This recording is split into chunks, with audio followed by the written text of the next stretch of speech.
2015 is a really important year. It's a big year for Singapore. It's 50th anniversary. And right at the heart of the celebration is this Smart Nation project.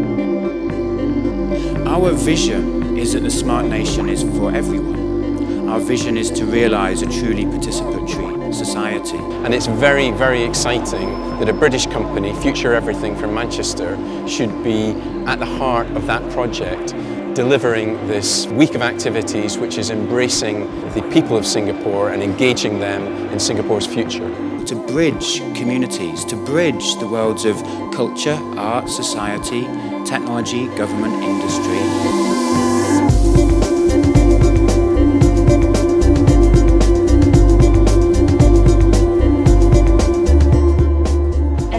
We have never experienced anything like this before. The combination of IT versus art is the first of its kind in Singapore. Art is an expression of human creativity. It inspires us to imagine a different reality and challenges technology to find ways to bring those imaginations to life. I can sense a desire for tech to be part of the cultural environment of the Singapore society. We selected art and design projects that could give large numbers of people a participatory experience of a smart future. So the Cranarium is a public sleep laboratory, and it's the first time we've ever presented the project, and it's about transforming public space and inviting people into an enclosed bubble to learn the skills of sleep and rest.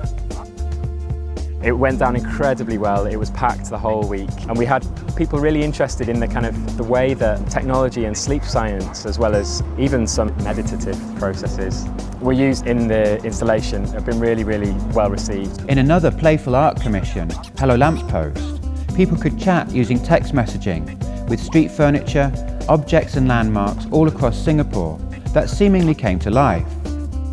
We analyse these conversations to generate insights on people's ideas and aspirations, giving Singaporeans a voice on a smart future.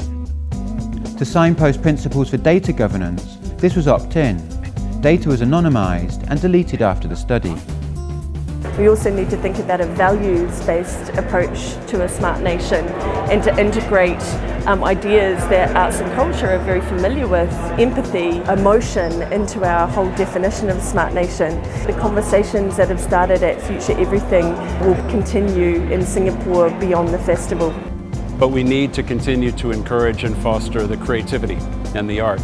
So FutureEverything really helps us continue to reinforce how those capabilities of both artistic and creative talent and engineering talent can come together to create amazing things. The idea of smart is really the idea of technology as being an enabler rather than being the endpoint of the vision. I think bottom-up smart city projects are really important, and they happen when you engage with local communities and then get them to engage with new technologies, get them to do things differently, act differently.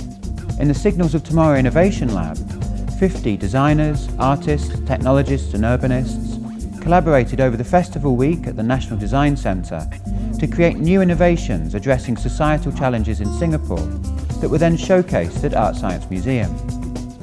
This Innovation Lab, this sort of a first of its kind effort by FutureEverything and the IDA here in Singapore to invite the design community and design leaders in to help shape and think about what the future of the smart nation in Singapore could be. One of these, Share and Care, is a platform to activate the caring economy, enabling people to swap care credits, committing time to help others.